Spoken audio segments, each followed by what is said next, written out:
ಇಂದು ಉತ್ತರ ಫಲ್ಗುಣಿ ನಕ್ಷತ್ರ ಮೇಷ ರಾಶಿಯವರಿಗೆ ಮಧ್ಯಾಹ್ನದವರೆಗೂ ಕೂಡ ನಾನಾ ರೀತಿಯ ಚಿಂತೆಗಳು ಕಾಡ್ತಾ ಇರಬಹುದು. ಮನೆ ಮತ್ತು ಹಣಕಾಸಿನ ವಿಚಾರದಲ್ಲಿ ಮಧ್ಯಾಹ್ನವಾದ ನಂತರ ಜಯ ಪ್ರಾಪ್ತಿ, ಸಾಮಾಜಿಕ ಚಟುವಟಿಕೆಗಳಲ್ಲಿ ಶತ್ರುಗಳು ಹಿಮ್ಮೆಟ್ಟುತ್ತಾರೆ. ವೃಷಭ ರಾಶಿಯವರಿಗೆ ಮಧ್ಯಾಹ್ನದವರೆಗೂ ಕೂಡ ತಾಯಿಯ ಆರೋಗ್ಯ, ಮನೆಯ ಜವಾಬ್ದಾರಿಗಳು ಕಾಡ್ತಾ ಇರುತ್ತೆ. ಮಧ್ಯಾಹ್ನವಾದ ನಂತರ ಕಾರ್ಯಕ್ಷೇತ್ರದಲ್ಲಿ ನಿಮ್ಮ ಬುದ್ಧಿವಂತಿಕೆಯನ್ನು ಉಪಯೋಗಿಸಿ, ಐಕ್ಯೂ ಉಪಯೋಗಿಸಿ ಮಾಡುವಂತಹ ಕೆಲಸಗಳ ಬಗ್ಗೆ ಗಮನವನ್ನ ಹರಿದು ಬಿಡ್ತೀರಿ.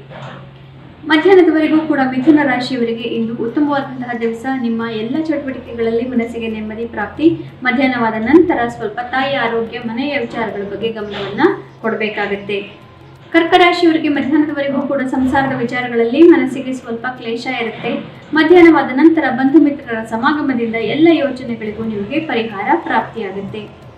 ಸಿಂಹ ರಾಶಿಯವರಿಗೆ ಮಧ್ಯಾಹ್ನದವರೆಗೂ ಕೂಡ ನಿಮ್ಮ ಬಗ್ಗೆ ಯೋಚನೆ ಮಾಡ್ಕೊಳ್ತಾ ಇರ್ತೀರಿ. ಮನಸ್ಸಿಗೆ ನೆಮ್ಮದಿ ಪ್ರಾಪ್ತಿಯಾಗಿದೆ. ಅದೇ ನೆಮ್ಮದಿಯನ್ನ ನೀವು ಮಧ್ಯಾಹ್ನವಾದ ನಂತರ ನಿಮ್ಮ ಕುಟುಂಬದವರಿಗೆ ಹಂಚಿ ಸಂತೋಷವನ್ನ ಪಡಬಹುದು.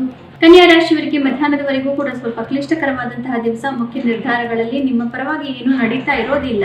ಮಧ್ಯಾಹ್ನವಾದ ನಂತರ ಮನಸ್ಸಿಗೆ ನೆಮ್ಮದಿ ಪ್ರಾಪ್ತಿಯಾಗುತ್ತೆ. ಮುಂದೇನು ಮಾಡಬೇಕು ಅನ್ನುವಂತಹ ಮಾರ್ಗದರ್ಶನ ಖಂಡಿತವಾಗ್ಲೂ ಪ್ರಾಪ್ತಿಯಾಗುತ್ತೆ.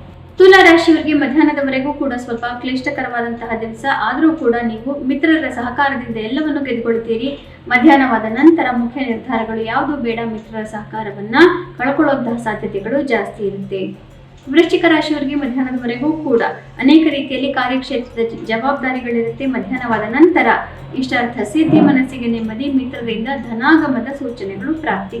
ಧನು ರಾಶಿಯವರಿಗೆ ಮಧ್ಯಾಹ್ನದವರೆಗೂ ಕೂಡ ಇಂದು ಅನೇಕ ರೀತಿಯ ತಡೆಗಳನ್ನು ನೀವು ಕೆಲಸಕ್ಕೆ ನೋಡಬಹುದು. ಮಧ್ಯಾಹ್ನವಾದ ನಂತರ ಅಡೆತಡೆಗಳೆಲ್ಲ ಬಗೆಹರಿದು ಕಾರ್ಯಕ್ಷೇತ್ರದಲ್ಲಿ ಪ್ರತಿಷ್ಠೆ ಪ್ರಾಪ್ತಿ.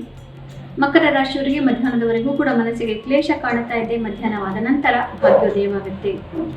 ಕುಂಭರಾಶಿಯವರಿಗೆ ಮಧ್ಯಾಹ್ನದವರೆಗೂ ಕೂಡ ಎಲ್ಲವೂ ಚೆನ್ನಾಗಿ ಇದೆ. ಆದರೆ ಮಧ್ಯಾಹ್ನವಾದ ನಂತರ ನಿಮ್ಮ ಪ್ರೀತಿ ಪಾತ್ರರಿಂದ ಸ್ವಲ್ಪ ಇರುಸು ಮುರುಸು ಇತ್ಯಾದಿಗಳು ಕಾಣಬಹುದು. ಆದ್ದರಿಂದ ಧ್ಯಾನಾದಿಗಳನ್ನು ಮಾಡಿ ಗಮನವನ್ನ ಬೇರೆ ಕಡೆ ಸೆಳೆದುಕೊಳ್ಳಬೇಕು.